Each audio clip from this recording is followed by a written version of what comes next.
ये मर्सी कविता की सबसे महत्वपूर्ण इस पंक्तियों में से एक है।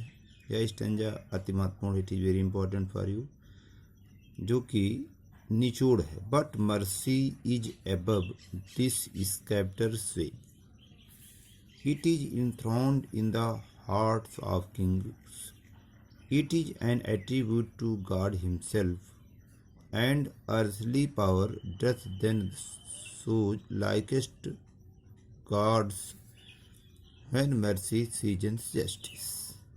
अब पहले एक मीनिंग आप देखें। बट मीन्स लेकिन, mercy means Daya, is means है, अब मीन्स उपरोक्त, दिस स्कैप्टर से मतलब होता है राजदंड से, रॉयल राड से, इंथ्रोन्ड मतलब होता है पाई जाती है, विराजमान होता है, सीट्स होता है, इसकी सेकंड मीनिंग है। इन द हार्ट्स ऑफ किंग्स, राजाओं के हृदय में। It is an attribute means होता है गुण, और टू गॉड हिमसेल्फ मीन्स होता है स्वयं, एंड अर्थली पावर होता है सांसारिक शक्ति, वर्डली पावर जिसे कह सकते हैं।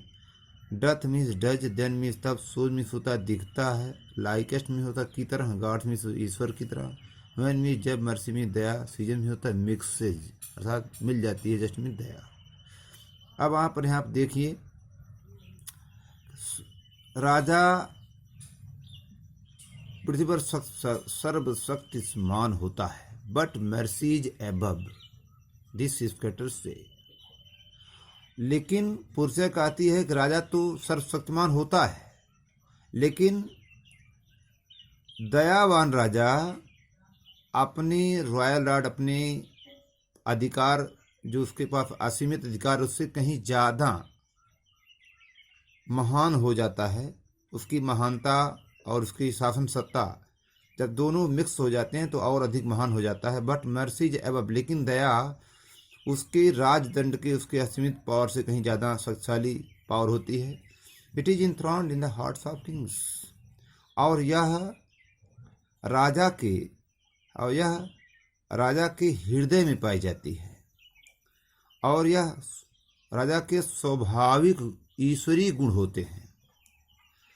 और it is an attribute to God himself, और ऐसा गुण जब किसी राजा के अंदर होता है, स्वभाव में होता है, दयालुता ऐसी होती है, तो वह लोगों में ईश्वरमय हो जाता है। लोगों के लिए वह ईश्वरमय, राजा नहीं, वह ईश्वर के समान हो जाता है, और उसे ईश्वरीय गुण से युक्त जो उसका स्वभाव है वो लोगों के हृदय में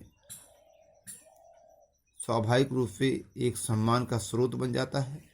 and earthly power doth then show likest God, इस प्रकार से एक सांसारिक शक्तियों से भरपूर राजा, असीमित शक्तियों से भरा हुआ एक राजा, तब जो है ईश्वर के समान लोगों में प्रसिद्ध हो जाता है। उसकी प्रजा उसको राजा नहीं, बल्कि वह उसे एक सम्राट मानती है, उसे ईश्वर के समान मानती है। व्हेन मर्सी सीजन्स जस्टिस, और यह तब होता है जब राजा अपने न्याय में दयालुता घोल करके शक्ति का प्रदर्शन करता है, तो वह साक्षात ईश्वर के समान हो जाता है, और वह अपने प्रजाजनों में बहुत ही प्रसिद्ध हो जाता है, ईश्वर के समान हो जाता है। इसके साथ ये कविता समाप्त हुई। आप नेक्स्ट वीडियो में देखिएगा।